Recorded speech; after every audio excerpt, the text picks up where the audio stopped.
On est parti, IDFM 98 de la bande est bonne FM, IDFM 98.fr sur toute la planète Terre. Ce soir, nous allons parler de l'âme et plus particulièrement de l'âme avec une ingénieure de formation qui s'appelle Anne Deligné, qui s'est toujours intéressée à l'ésotérisme et elle s'est formée en radiesthésie, en hypnothérapie et en technique au pluriel de dégagement spirituel dans le but d'apporter une aide aux personnes sous emprise. Elle est également l'auteur de L'emprise des âmes, paru chez le même éditeur avec une préface de Jocelyn Morisson qui commence comme ça. Avons-nous une âme? Carl Gustav Jung a confié à la fin de sa vie que tout son travail avait consisté à démontrer l'existence de l'âme et c'est certainement l'une des raisons principales pour lesquelles il n'est pas pris au sérieux dans le milieu universitaire, à de rares exceptions près, en dépit de l'immensité et de la richesse de son œuvre. Anne Deligné, bonjour. Bonjour, Joël. Anne Deligné, vous écrivez dans votre avant-propos que c'est principalement votre passion du monde de l'au-delà qui vous pousse à écrire ce livre. Votre passion pour le monde de l'au-delà, elle a démarré quand? Je veux dire, depuis que je suis enfant, je me pose des questions. Je me pose des questions sur si tout ce qu'on nous raconte, c'est vrai, surtout quand on est élevé dans la religion catholique. Il y a de quoi se poser des questions. C'est qui Dieu? C'est qui, etc. Donc, très vite, je me suis dit, puisqu'on ne les voit pas, ben, ils sont quelque part ailleurs. Puis donc, au fur et à mesure, je me posais des questions, j'écoutais des conversations. Et puis, en grandissant, je suis tombée sur des livres qui étaient parfaits pour moi et qui m'ont beaucoup aidée.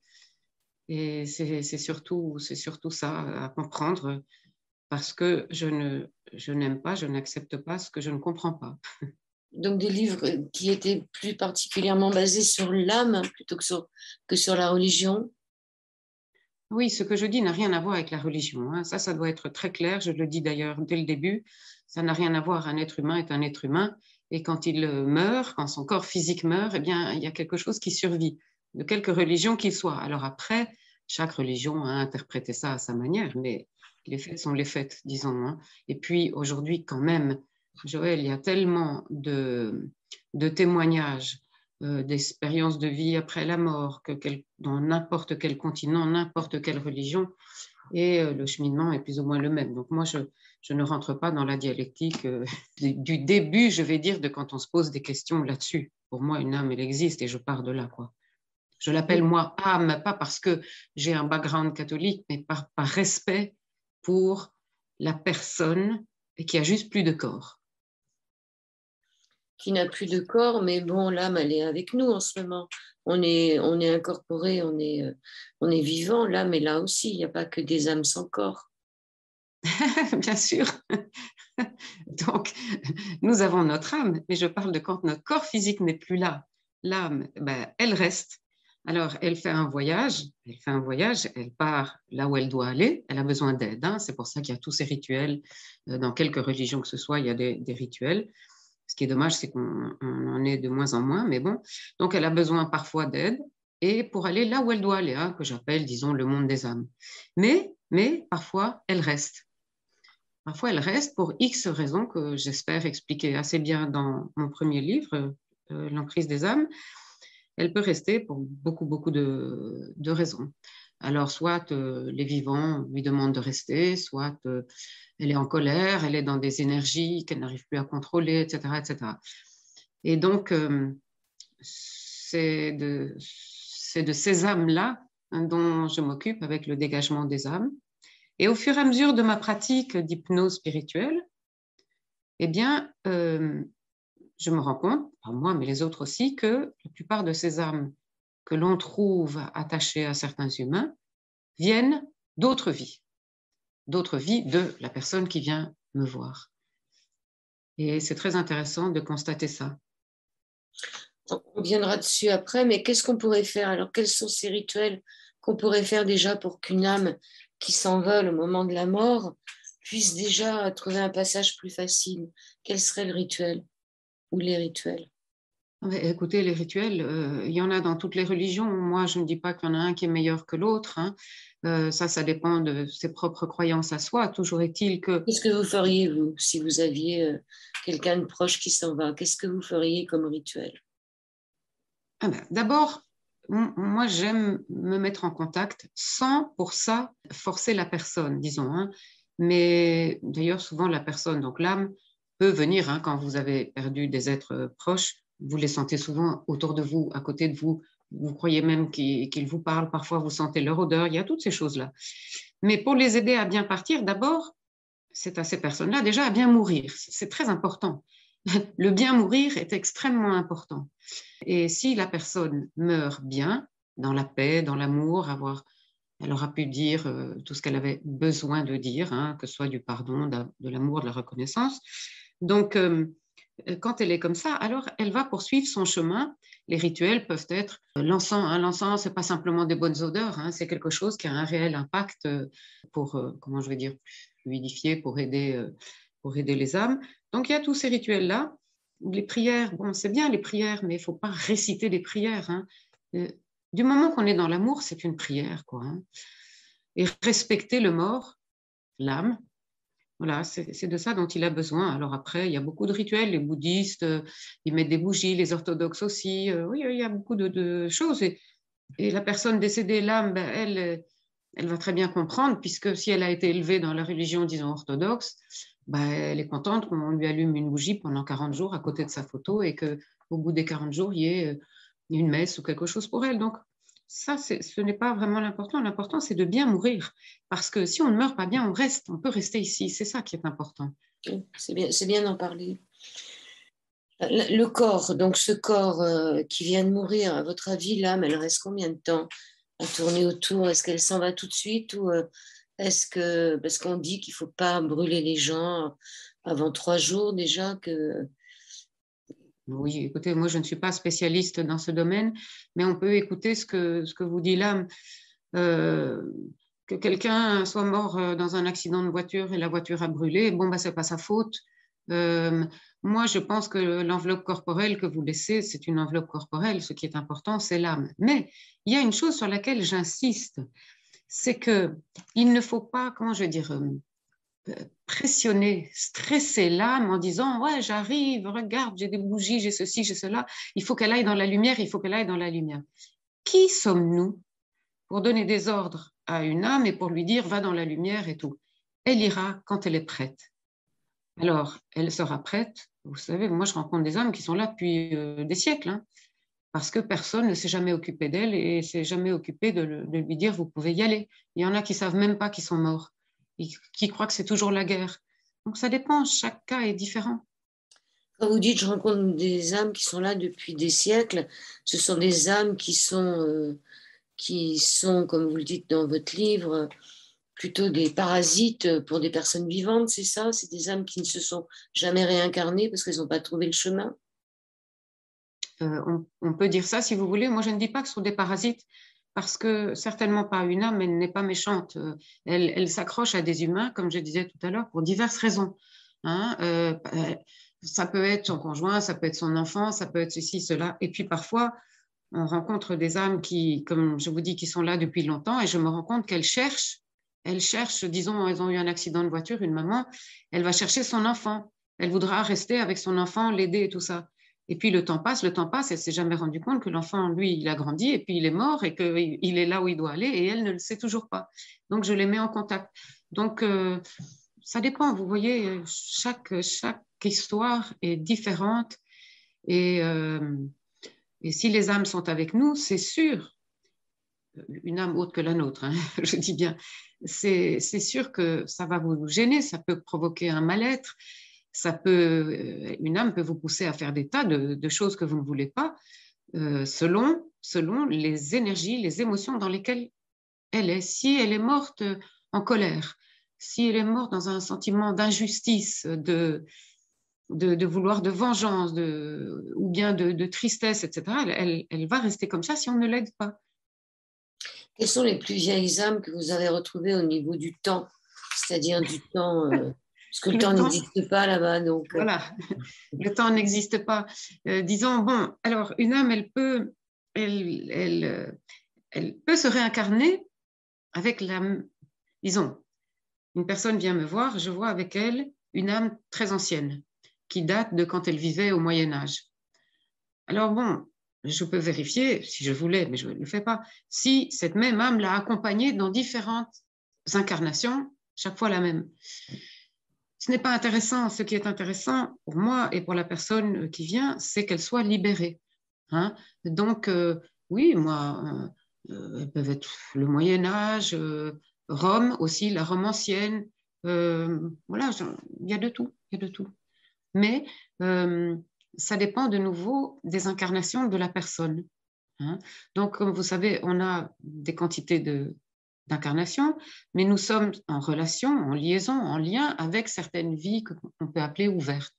Alors, est-ce que c'est 6, 8, 10, je ne sais pas.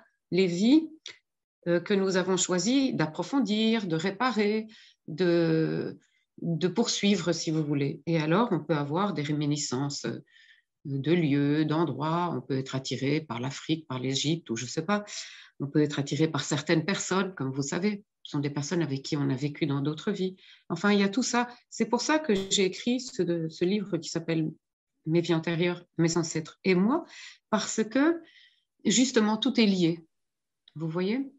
Alors justement, quand vous trouvez une âme qui n'est pas la nôtre et qui est avec nous, vous vous posez la question de savoir si elle nous a accompagnés dans nos vies antérieures. Ça paraît étrange parce que lorsqu'on est mort dans nos vies antérieures, est-ce que cette âme qui nous accompagnait, quelque part, nous a accompagnés dans l'au-delà? Voilà, ben c'est une question qu'on me pose souvent. Moi, je n'ai pas eu d'expérience de mort imminente. Je ne peux pas vous répondre là-dessus. C'est une question qu'on peut se poser. Si l'âme est restée tout le temps avec elle et qu'on la rencontre encore ici. Encore une fois, pour les personnes qui viennent, ce n'est pas ça qui est important. Ce qui est important, c'est de comprendre pourquoi cette âme est restée, qu'est-ce qu'elle avait à réparer, qu'est-ce qu'elle avait à comprendre et comment l'aider à continuer son évolution spirituelle, c'est-à-dire qu'elle doit aller dans le monde des âmes. C'est ça qui est important pour moi, vous voyez? Vous pouvez nous en parler un peu de ce monde des âmes? Mais j'y ai pas encore été. Peut-être dans d'autres, avant de venir, oui. Alors, le monde des âmes, de nouveau, moi, le monde des âmes, c'est là où les âmes vont, là où elles doivent aller. Or, moi, je m'occupe que des âmes qui n'y ont pas été, vous voyez? Alors, il y a des médiums, hein, les médiums qui peuvent faire appel à des personnes qui sont déjà dans ce monde-là. Le monde des âmes, pour mieux le percevoir, c'est Michael Newton hein, qui a écrit là-dessus, qui a écrit La vie entre les vies. Je cite son livre hein, dans mon dernier livre, parce qu'il est très important justement le cheminement de l'âme entre deux vies. C'est important. Mais là, je ne fais que citer Michael Newton. Je peux faire tout ce cheminement, aider la personne à le faire aussi, mais disons que c'est pas. Il y a d'autres personnes qui le font, peut-être mieux que moi. Est-ce que vous vous considérez comme une passeuse d'âme? Alors, passeuse d'âme, c'est un mot qui est venu dans notre monde européen. Je ne sais pas exactement quand, mais on m'a dit que l'origine de ce mot passeuse d'âme, c'est canadien, c'est Québec.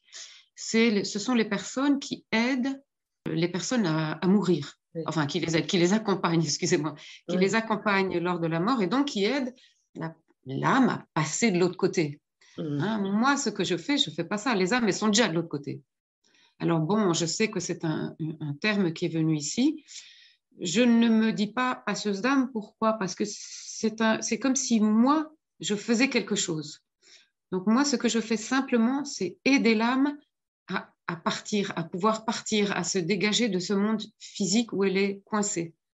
Donc je parle à l'âme, ou je demande à la personne qui vient me voir de lui parler, pour que l'âme comprenne que ce n'est pas sa place ici.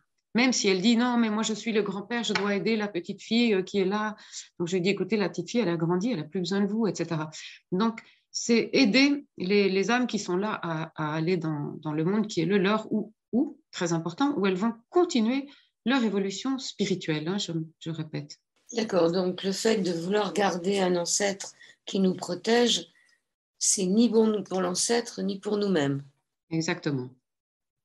Oui, donc vous travaillez sur des âmes qui sont entre deux mondes, on peut dire, puisqu'elles ne sont pas dans le monde où elles devraient être, le monde des âmes, mais qui sont entre deux mondes. Il existe cet entre deux mondes aussi. Entre deux mondes, entre le monde des âmes et le monde physique, oui, mon Dieu, il y a certainement d'autres plans énergétiques où il y a des tas de choses qui se passent auxquelles nous n'avons pas encore accès. Je ne dis pas encore accès parce qu'avec le monde qui change, l'ère du Verseau et tout ça, j'espère que bientôt on aura de plus en plus accès à ces autres niveaux énergétiques, plans énergétiques. Mais en ce moment, bon, moi je l'appelle le monde des âmes parce que je sais que c'est là où nous devons aller. C'est important parce que cette âme qui serait donc entre deux mondes, qui serait plus incarnée, mais qui ne serait pas dans le monde des âmes, comment se fait-il qu'elle choisisse telle ou telle personne? Ah, mais nous appelons ça des résonances. Donc, soit elles ont déjà connu la personne, ce qui est en général le plus fréquent, soit il y a des résonances, ou parfois même pas. Par exemple, j'ai mentionné tout à l'heure qu'on peut rencontrer des soldats ou des officiers, peu importe, qui ne savent pas qu'ils sont morts et qui croient que c'est toujours, qu'on est encore en guerre. Vous voyez, ils sont bloqués dans les mêmes énergies. Donc c'est ça, il faut leur expliquer, écoutez, regardez, c'est plus la guerre, regardez autour de vous, regardez, il y a un calendrier au mur, regardez la date, etc. Et donc, leur expliquer qu'ils peuvent partir. En général, ils se réincarnent avec des soldats, eux. Non? Ils ne vont pas embêter des gens qui sont dans l'armée? Bah, ça dépend, ça dépend. Donc oui, c'est ça, je voulais dire sur les résonances. Donc oui et non. Moi, je connais par exemple, il y a quelqu'un qui était venu il y a quelques années et il disait, je sais pas ce que j'ai, je me sens rigide, j'ai pas l'impression que c'est ma personnalité d'être un peu rigide comme ça et tout. Bon, on fait tout le travail et alors moi je lui dis, parce que lui ne voyait pas grand-chose, donc j'ai dit, écoutez, moi je vois quelqu'un qui est habillé comme ça, un peu très foncé, qui est très rigide, qui est à côté de vous, c'est un monsieur et tout. Et je lui dis, vous ne le sentez pas, vous? Et puis tout d'un coup, il me dit, je sais. Ça y est, il dit, je sais. Quand j'avais 14 ans, je ne sais plus quel âge, j'ai visité Verdun.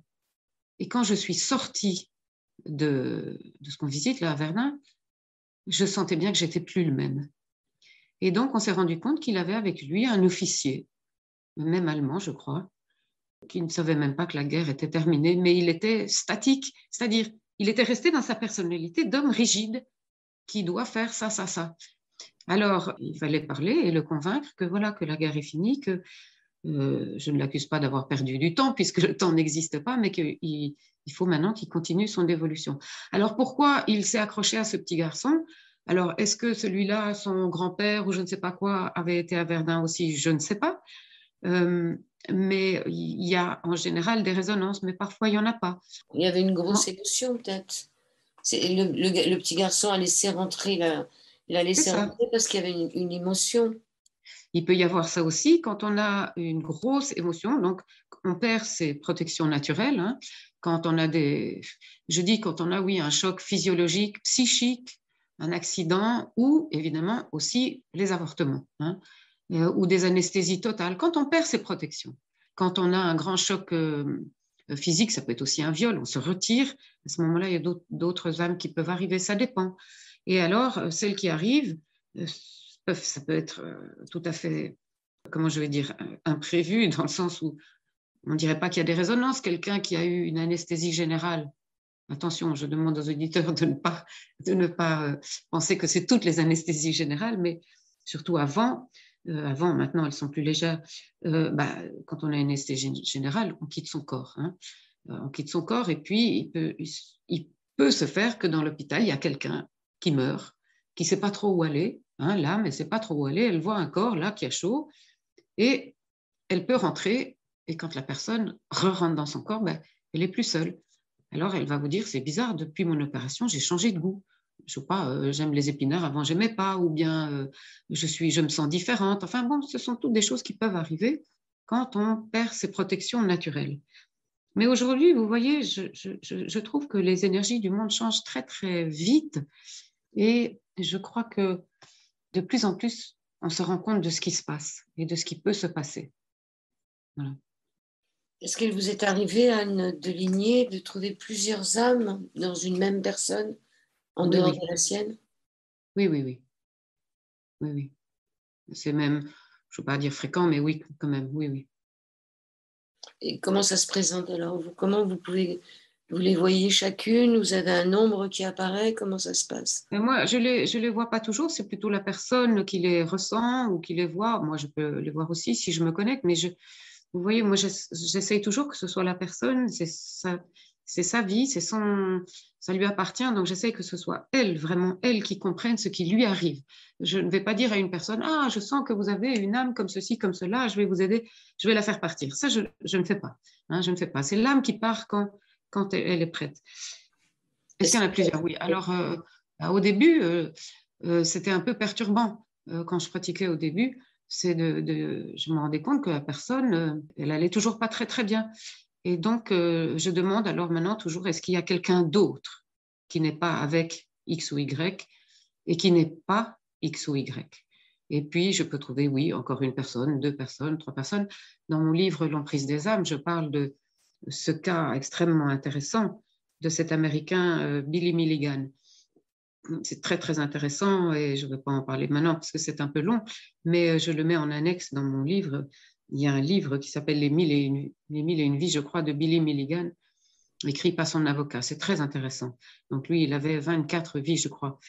Il y a eu plusieurs films qui ont été tournés sur cette histoire américaine, qui est une vraie histoire, mais il y a Split. Je n'aime pas trop parce que c'est de nouveau un film qui fait peur. Et je dois vous avouer que j'en ai assez des films qui font peur sur les âmes. Une âme qui est là, elle a besoin d'aide. Elle crie au secours. Hein, on croit qu'elles sont méchantes parce qu'elles ont souffert. Et de faire tous ces films qui font peur, c'est dommage, c'est lamentable parce que l'âme, c'est pas de ça dont elle a besoin. Donc, mais il y a ce film Split. Il ne faut pas que ça fasse peur. Mais il y a un autre film, je crois, il est déjà sorti, mais je ne l'ai pas vu. Je crois qu'il est avec Leonardo DiCaprio sur cette histoire-là. Voilà. Seconde partie de cet au-delà du miroir avec Anne Deligné. Anne, vous m'avez dit, en Belgique. Vous êtes belge. Oui, oui. Et on parle des vies antérieures, de nos vies antérieures, de nos ancêtres et de nous. Et on va aborder justement les avortements et ces âmes qui peuvent rester peut-être dans la mer.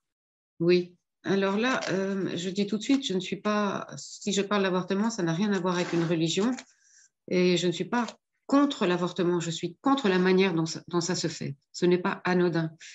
Pourquoi? Parce que je rencontre énormément de personnes qui ont une âme d'enfant avorté avec elles. Alors l'âme, elle ne reste pas un petit fœtus. Hein. L'âme, elle grandit, elle peut se présenter avec l'âge qu'elle aurait eu si elle avait vécu. Donc, une âme avortée qui n'a pas reçu de rituel, à qui on n'avait pas parlé et que la mère n'avait pas dit, écoute, je ne peux pas te garder, c'est impossible pour moi, je suis dans une telle détresse, je te supplie de me pardonner, je vais te donner un prénom, je vais planter un arbre pour toi ou quelque chose comme ça, une bougie, enfin bon, mais je voudrais te retrouver peut-être dans une autre vie, mais maintenant je ne peux pas. Voilà, il faut parler à l'âme pour qu'elle soit prête et qu'elle dise, OK, j'accepte. Il faut ressentir que l'âme du fœtus accepte. Si on dit, ben alors quoi, la médecine le permet, bon, donc je le fais, hein, ben l'âme, alors, elle peut rester parce qu'elle n'est pas contente. Elle n'est pas contente parce qu'elle voulait venir vivre avec la mère et ou avec les enfants de cette dame, ou du papa, évidemment. Et donc, alors comme elle a été rejetée, elle peut s'accrocher à l'enfant suivant ou rester avec la mère. Si elle s'accroche à l'enfant suivant, elle peut, par exemple, faire passer ses émotions, son ressenti à l'enfant vivant et dire moi, je ne vaux rien, on ne veut pas de moi, donc je ne vaux rien. Et on va avoir un enfant qui est retiré, on ne sait pas pourquoi, hein, qui ne joue pas dans la récréation et tout ça. Bien, on a le contraire. Ah, vous n'avez pas voulu de moi. Eh bien, vous allez voir, je suis quand même là. Et ça fait le contraire, l'effet contraire. Maintenant, ça, ce sont les cas extrêmes pour bien comprendre. Hein. Et puis, l'âme peut rester avec la mère aussi. Donc, l'importance, c'est vraiment le rituel. Maintenant, il y a autre chose aussi. C'est que maintenant, on parle beaucoup, surtout en France, je crois, des possibilités de faire des avortements jusque 5 mois. Aux États-Unis, on dit même 9 mois. Ça, là, c'est criminel. Carrément, parce que l'âme, elle ressent tout, même quand elle est avant les 3 mois. C'est pour ça qu'il faut faire un rituel, mais à 5 mois, je ne sais pas si vous avez regardé les vidéos des médecins qui font ça, c'est d'abord, est-ce qu'on peut appeler ça un médecin, excusez-moi, hein, mais c'est épouvantable. C'est épouvantable. Et qu'est-ce qu'on fait des enfants aussi? Alors, sur les rituels, moi, j'aimerais revenir sur ça, parce que moi, j'ai été dans le cas que vous dites, c'est-à-dire d'avorter d'enfants parce que c'était permis sans trop me poser de questions. Et ces questions, on peut se les poser des années après, Oui, surtout quand on se retrouve enceinte. Et donc, je suis allée voir un prêtre catholique, Emmanuel Dumont, qui m'a tout à fait compris et qui m'a dit de donner un nom à ses enfants morts voilà, et c'est de ça. faire une messe. Et je dois dire que l'Église catholique a quand même des rituels qu'on peut faire après. Bon, donner un nom déjà, c'est C'est intéressant. ça. Oui, Alors, oui. en ce qui concerne les rituels, on a pu en parler, mais est-ce que ça pourrait pas être l'occasion aussi de cette âme qui, qui n'est pas vraiment partie, qui est peut-être encore dans la mer, comme vous le dites, mais peut-être pas, et qui ferait un faux jumeau pour l'enfant qui arrive après? Oui, oui. Oui, alors bon, faux jumeaux ou C'est-à-dire, jumeaux, ouais. évidemment, il y a le syndrome du jumeau perdu qui existe, Mm. mais je crois que parfois aussi on confond, comme c'est devenu la mode, parce qu'il y a eu ces livres qui sont sortis. Bon, c'est vrai qu'il y a beaucoup de femmes qui ont perdu un jumeau et le jumeau peut être là, mais ça peut aussi être un jumeau d'enfant avorté, voire même avorté dans une autre vie. Vous voyez? Et il peut venir, il peut naître déjà avec cette âme qui l'accompagne et ça a été, il vient d'une autre vie. Ce que vous dites, Anne de Ligné, c'est catastrophique avec tous ces avortements qu'on fait depuis des années. Parce que je veux dire, toutes ces âmes, si elles sont là et elles sont en souffrance. Bien sûr. On refuse pas l'avortement, moi-même j'ai avorté. Mais le fait d'avorter de plus en plus ferait qu'il y a une quantité d'âmes qui sont en souffrance, beaucoup plus qu'avant. Même si les Mais femmes c'est pour, avortaient, même si elles n'avaient pas le droit, je pense que le fait de faciliter les choses, ça fait plus d'avortements quand même. voilà, c'est sûr. C'est pour ça que je dis, il faut des rituels pour que l'âme ne reste pas justement. Hein, bon, elle reste pas toute, mais il faut un rituel. Il faut, quelles que soient les prières, des prières, que ce soit une messe ou autre chose, il faut. On peut planter un arbre en mémoire du petit qu'on n'a pas pu avoir, etc. Bon, tout le monde n'a pas un jardin, mais on peut semer une graine dans un parc public, n'importe. Mais il faut quelque chose. Il faut vraiment quelque chose. C'est simplement ça que je dis jusqu'aux 3 mois, enfin bon, 3 mois parce que voilà, mais au-delà, enfin même jusqu'à 3 mois, sincèrement, quand on voit comment on tue les fœtus avec ces longues aiguilles et que c'est fait sous, comment on appelle ça, les ultrasons là, hein, sous l'échographie et qu'on voit le petit fœtus qui ne veut pas et qui recule, qui recule, qui recule, je voudrais que toutes les mamans qui veulent avorter à 5 mois ou même plus, qu'elles voient ça. Oui, mais en plus, comme la date d'avortement va de plus en plus loin, ça devient vraiment, comme vous le dites, un crime. Un crime parce que cet Oui. enfant ne peut pas se défendre. Mais bon, ça, c'est comme ça. Il parle même de faire des avortements jusqu'à presque 9 mois. Et Oui, je sais, je sais. qui se donne le droit de faire ça? On se pose la question. Bon, on va clôturer sur ce sujet-là parce que ça nous rend toutes malades, toutes les femmes qui nous écoutent là. Vous dites aussi que les hôpitaux psychiatriques ou les prisons peuvent être remplis de personnes qui ont un peu pété les plombs parce qu'il y avait 2 personnes en elles, ou voire 3. Et donc, c'est quand même bien de libérer ces âmes. Donc, 2 ou 3 personnes.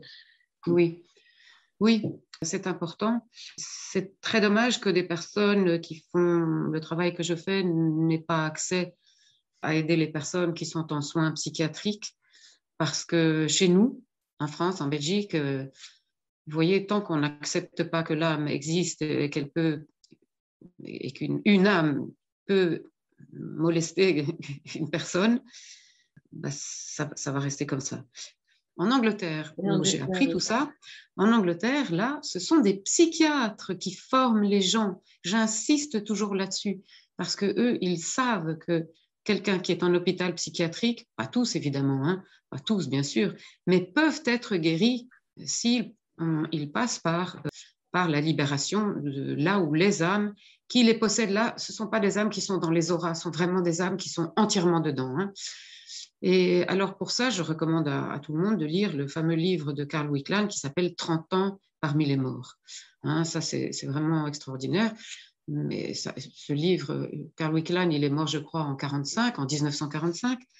Ce livre a été réédité avec une préface du père Brune.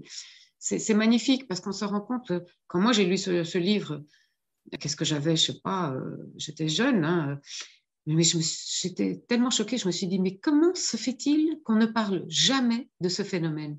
Comment est-ce possible? Et ça, c'est...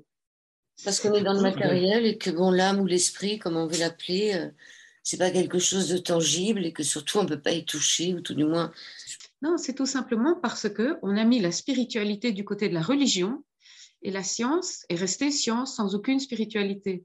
Si la science avait gardé la spiritualité, spiritualité, ça ne veut pas dire religion, hein, si elle avait gardé ça, elle aurait compris que ce qu'on appelle maintenant conscience, hein, qu'on peut appeler âme, moi je le dis dans mon livre, je mets âme-conscience, hein, peu importe.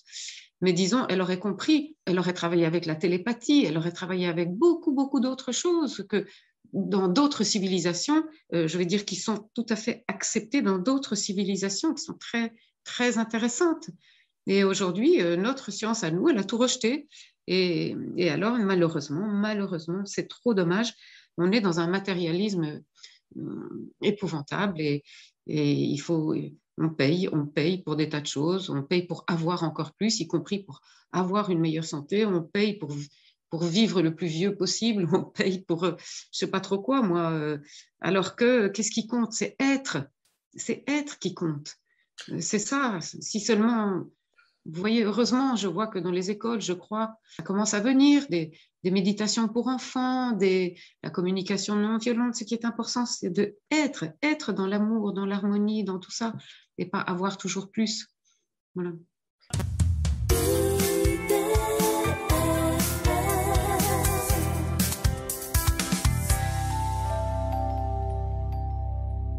Qui est-ce qui a dit que science sans conscience n'est que ruine de l'âme? C'est Rabelais. Eh bien donc, on le sait, puisque Rabelais l'a dit. Hein? Ben oui, ben oui. Alors, qu'est-ce qu'on attend? Eh ben, c'est pour ça que j'espère, moi, si j'écris, c'est parce que moi, il y a des livres qui m'ont beaucoup aidée. Et sur ces sujets-là, il n'y a pas assez d'écriture et tout ça. Donc, moi, je suis pragmatique. Hein. Je ne vais pas démontrer des tas de choses, je ne vais pas parler de théorie, j'explique simplement ce qui se passe.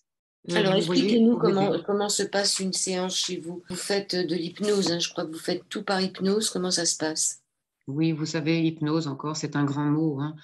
Les gens ont peur de hypnose aussi à cause de tas de trucs, mais ça peut être une relaxation profonde, tout simplement. Et puis ben, je guide la personne et très vite, elle est sur des autres plans énergétiques. Elle accède à ce que j'appelle l'akasha, l'inconscient collectif, on peut l'appeler comme on veut. Et là, comme tout est conservé, hein, dans les annales akashiques, il y a beaucoup de livres là-dessus maintenant. Donc, si la question est très précise, et c'est ça, l'intention doit être précise, la question précise. Je dis, on ne fait pas du tourisme karmique ou quoi, hein, mais disons, donc, je voudrais aller dans la vie antérieure qui va me permettre de comprendre pourquoi aujourd'hui j'ai tel ou tel problème. Être bien précis, et puis, ça c'est quand elle va dans une autre vie pour chercher l'origine de son problème. L'origine du problème peut parfois aussi être chez un ancêtre, et là, on va tomber sur un ancêtre qu'il faut aider, un ancêtre qui est bloqué. Donc, voilà, donc on accède à tout ça, tout est conservé, tout. Hein, que ce soit un ancêtre qui ne se sent pas bien, que ce soit une autre vie où les mémoires sont encore là, mais ça peut être aussi le trauma dans votre enfance, c'est quand même le passé. Et quand on va à l'origine de ça, on peut transmuter. Comme je disais, on peut passer de la colère à la paix, on peut passer de la tristesse à la joie, et voilà, tous ces trucs-là. Et on peut changer l'histoire. Voilà, on change l'histoire. Et maintenant, maintenant, c'est les Français, grâce à Philippe Guillemont et tous ceux qui sont comme lui, eh bien, comme il démontre maintenant que le passé peut changer le futur le passé, etc., maintenant, moi, je me suis dit, puisque maintenant les scientifiques en parlent, et c'est ce que nous faisons depuis des millénaires, alors maintenant, je peux écrire. Et la science, puisque les gens chez nous ont besoin de science, eh bien, la science le démontre aujourd'hui. Donc voilà, on ne peut pas dire qu'on est un peu fou, un peu illuminé, un peu ceci ou cela. Vous voyez? Oui, il y a Jocelyn Morisson aussi qui avait écrit un livre en collaboration qui s'appelait Se souvenir du futur, c'est-à-dire on peut, je pense à notre époque, changer l'histoire. Et on n'a pas le choix d'ailleurs, il faut qu'on change l'histoire parce que ce qu'on vit en ce moment, ça a peut-être une corrélation avec toutes ces âmes un peu perdues là qui ne savent plus où aller. Non? Je ne dirais pas ça. Enfin, ce n'est pas mon ressenti, mais je ne pense pas que ce soit dû à cause de ça, parce que quand même, il y a beaucoup de personnes. Il y a beaucoup de personnes qui prient. Quand je dis prier, hein, ce n'est pas des trucs cathos, qui prient pour justement pour les âmes perdues, beaucoup, beaucoup. Il y a des groupes, des grands groupes qui voyagent dans le monde entier pour aider les âmes perdues. Donc, je ne dirais pas ça. On est dans un autre syndrome. On est peut-être dans un plan cosmique qui est là pour changer le monde, hein, puisqu'on est en train de se réveiller, j'espère. Oui. Il y a beaucoup de personnes en ce moment endormies, mais pas pour longtemps. Plus pour longtemps, c'est plus possible. À moins qu'elles soient un peu trop habitées. Oui, mais pas seulement. Il y en a vraiment, c'est leur libre arbitre. C'est pour ça, dans ce livre-là que je viens d'écrire, donc je dis « et moi hein ». Il y a mes vies antérieures, mes ancêtres, et moi. Donc, je parle de retrouver son libre arbitre. On va à l'origine des problèmes pour retrouver son libre arbitre. Parce que souvent, on dit « je ne sais pas pourquoi je suis comme ça ». Et bien après, quand on a compris pourquoi on est comme ça, ben, on peut être soi. Vous voyez, c'était ça mon objectif. Et il y a des personnes qui font le libre arbitre de... Bon, voilà, elles ont, en fonction de leur niveau de conscience. On peut vous retrouver comment? Alors, on vous retrouve, vous avez un site internet? Oui. Présence au pluriel.be.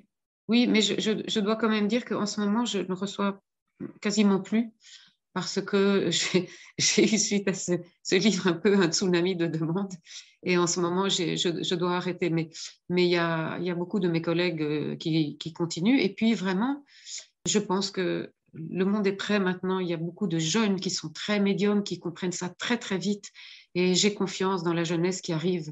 J'espère avoir beaucoup donné. Je reprendrai peut-être les formations et les choses plus tard, mais il faut faire confiance. Les jeunes, ils ressentent, ils comprennent. C'est vraiment super ce qui se passe en ce moment. Pour l'instant, sur www.présence sans accent avec un s.be, on ne peut pas vous contacter pour l'instant. Vous êtes trop surbooké. Oui, je préfère en ce moment, non, pendant quelque temps, non. Mais ce n'est pas grave, il y en a d'autres. Il y en a d'autres. Et sinon, les formations, vous en referez peut-être en 2022. Mais elles existent encore, hein, avec mes collègues dans les formations. Ça, elles existent, oui, oui. Et vos collègues, on les trouve sur ce site-là? Oui, oui, tout à fait. D'accord. Oui, et puis aussi sur Internet, je crois qu'il y a d'autres choses qui se passent de plus en plus, vraiment. Donc, c'est pour ça que je dis, il ne faut pas s'accrocher à moi, parce que j'ai écrit le livre. Il ne faut pas qu'on soit une âme qui s'accroche à vous. Il faut avoir confiance dans les nouvelles énergies, quoi. Hein. D'accord. Qu'est-ce que vous pourriez dire pour terminer l'émission? Comme conclusion, c'est vraiment faire confiance. Le monde est en train de changer, les énergies changent. J'ai écrit ce livre, c'est un peu pour que beaucoup de personnes prennent conscience, je le vois dans les messages que je reçois, prennent conscience de ce qui se passe, des origines des choses, et on trouvera de plus en plus de personnes aussi qui peuvent aider. Donc il faut avoir confiance, lâchons prise, ne restons pas dans nos souffrances, il y a moyen d'en sortir. Oui, et puis de faire sortir ceux qui y sont aussi et qui n'ont pas d'autre moyen d'en sortir que de passer par nous, ou par vous, ou par nous. Au début. Oui. Ces âmes qui ne peuvent pas s'en sortir depuis peut-être très longtemps, elles n'ont pas d'autre choix que de passer par vous, par nous. Non, je ne dirais pas ça. Si la personne fait de nouveau elle-même des prières, mais je dis souvent des personnes me disent oui, mais j'arrête pas de dire, disons, à ma grand-mère qu'elle doit partir. Et moi je dis, et ça c'est important, je dis mais est-ce que vous avez écouté votre grand-mère? Pourquoi elle est restée là? Elle est peut-être malheureuse, elle a peut-être un secret à vous dire. Donc, il faut écouter. Et ça, je le crois, je le dis aussi dans mon livre. Et il est important d'écouter parce que peut-être que la grand-mère, quand elle aura pu dire ce qu'elle voulait dire, elle se sent mieux, elle va partir. Vous voyez? Donc, c'est des choses comme ça. Hein. Parfois, il y a des personnes, elles n'ont pas besoin de venir me voir. Hein. Et dans les rêves aussi. Et les rêves, alors, les rêves, c'est important. Des rêves, il y a des tas de messages, il y a des âmes qui peuvent venir effectivement s'exprimer, mais aussi un rêve, on peut parfois faire un switch, comme on dit, hein, un saut dans une autre vie, une autre de nos vies, et puis on revient dans notre vie. C'est aussi intéressant à comprendre ça aussi. C'est possible aussi. Donc, il y a des tas de nouvelles choses qui arrivent et c'est super.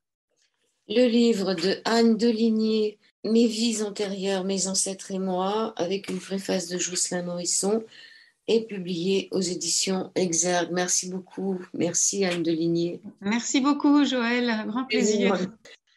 Merci Anne. Je suis pas un homme, je suis pas une femme.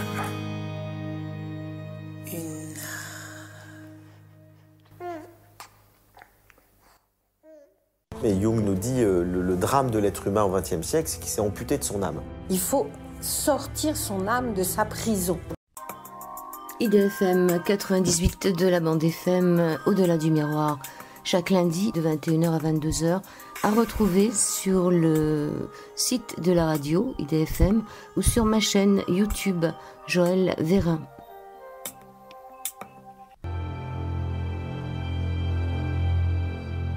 Au fond de nous, il y a quelque chose de très beau, de très pur, mais on n'a pas appris à le voir.